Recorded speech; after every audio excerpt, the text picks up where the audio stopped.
I think because of the way people perceive me. I mean, I look like this little bubbly blonde girl and stuff like that. I get a lot of well, I could never think that you could do something like this. And it's just another example of how you should never judge people.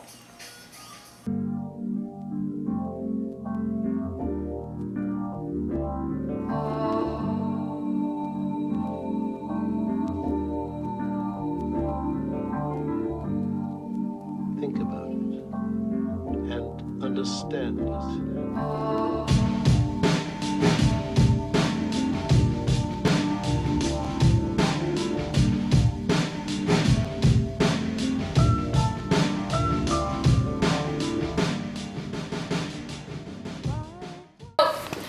This painting I did as like a texture study, an oil drip study, and it actually came out really cool. And it's just it was really fun to just play with and, get all the layers and textures and drippings. And I rotated it several times and dripped this way, and then I rotated, dripped that way. And then, I kind of ended up doing this penis. And I didn't know how until my friends pointed it out. I didn't even notice it. It's weird. And that's what my brother says. He's like, all you draw is a bunch of penises and vaginas. I'm like, you see what you want to see, because everybody can see a different part of themselves in a different part of the painting. And I like to hear what people think about it because it almost becomes really personal and intimate. And I think a lot of those art projects that are going on right now, conceptual art, pop art, a lot of that intimacy, that visceral animal rawness is lost, and people forget that they're human and that they're animals and that they bleed. And so I like to bring people back to that, something interesting. A lot of people say they go to galleries and they don't feel anything. A lot of the art doesn't speak to the general public, doesn't speak to most people. There's just a lot of obfuscation behind some kind of a conceptual object. And most people don't get it, and even if they do get it, it's just doesn't really leave an impact on you. So people like something that envelops them. That's also why I paint so large, because I want the person to walk into the composition, to be part of it, to feel it. And this one I did to basically unify the series. I incorporated different elements from all of the pieces in this work. Oh, it's still black, great. And I also played a lot with the dripping. I really love dripping because of the gravity element in it, and also because the material can really be itself. It can really just exist and continue to exist, and I kind of like that sense of giving up control and just letting it happen and letting it take over. It makes me feel like we are temporal beings, and no matter what happens, even if I die, paint will always drip down. I've been painting ever since I was a little kid. I mean, I was tiny ever since, because I remember being 3 years old and coming up to my mother and begging her to draw me a circle, and she refused. She said, do it yourself, and I said, no, please do it, and she said, no, do it yourself, and I did it myself, and then I was like, haha, in your face. It was a perfect circle. And ever since then, I've been drawing and creating. And then in 5th grade, my art teacher recommended that I go to Mark Twain. I decided to go to Hunter for psychology and art history because I wanted my work to have substance, and I wanted more and more knowledge. And I took a lot of really interesting classes.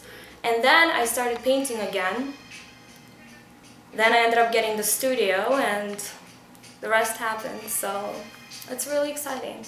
I would say I would need therapy if I wasn't painting. And it's something that I intend to do for the rest of my life. So I'm fully committed to that. Get a lot of flack from non-believers, but teachers are losing their jobs, please. Yeah. Have better luck as an artist. This piece was one of the first official pieces that I did once I did start painting again after high school. It was about my 2nd year in college, and it was really random the way that I decided to do this, because it just dawned on me one day, and I don't remember what I was reading at the time, but it was basically, it's an ode to, officially it's an ode to the Last Supper and that classical theme in art, but at the same time, it is also a tribute to what we so concretely like to believe as having been the Last Supper, and all the details that we don't know about, but we really like to believe in. Well, the way that I select the size is, for example, I'll have the really big pieces, which are kind of like my major projects, and I'll work on them and I'll work on them. And then these smaller pieces are kind of just something that I have to do while, you know, that is drying, and then I have another idea, and then I just, you know, I can't just sit still. Like I have to work on something else. So I'm really happy I have a little space to do that on. But I'll buy a canvas, I will gesso it. Sometimes I can't finish gessoing it because I have to do something else.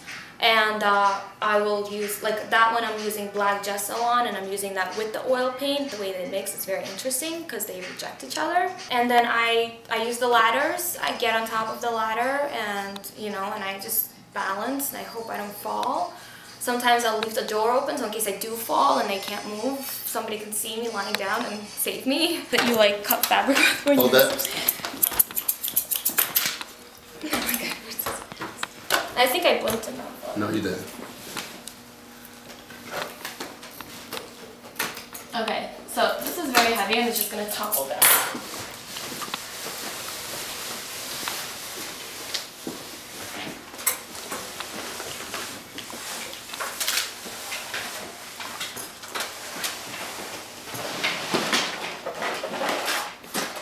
It's hard to say if it's counterculture though, because we defy culture. I mean, we really do. Like, it's art. That's culture. That's what it is. You know, you need some kind of, I don't know what that is. You need some kind of, I think there's like a systematic, cyclical system of things happening over and over again that are revolutionary at the time, or different at the time, or, you know, counterculture, but it's just, it's all part of the same pattern. It's all part of the same life, so. For all artists, I respect people that have vision, and even people that don't have vision, you know, because everybody's different. I feel like each person as an individual brings different things to life. They bring, you know, some people can just be completely clueless about art, but then they'll be good at math, or, you know, good at doing, you know, I don't know, roads or whatever. Everybody contributes something. Thanks, Rocco and Minnie, for coming to my studio. Bye!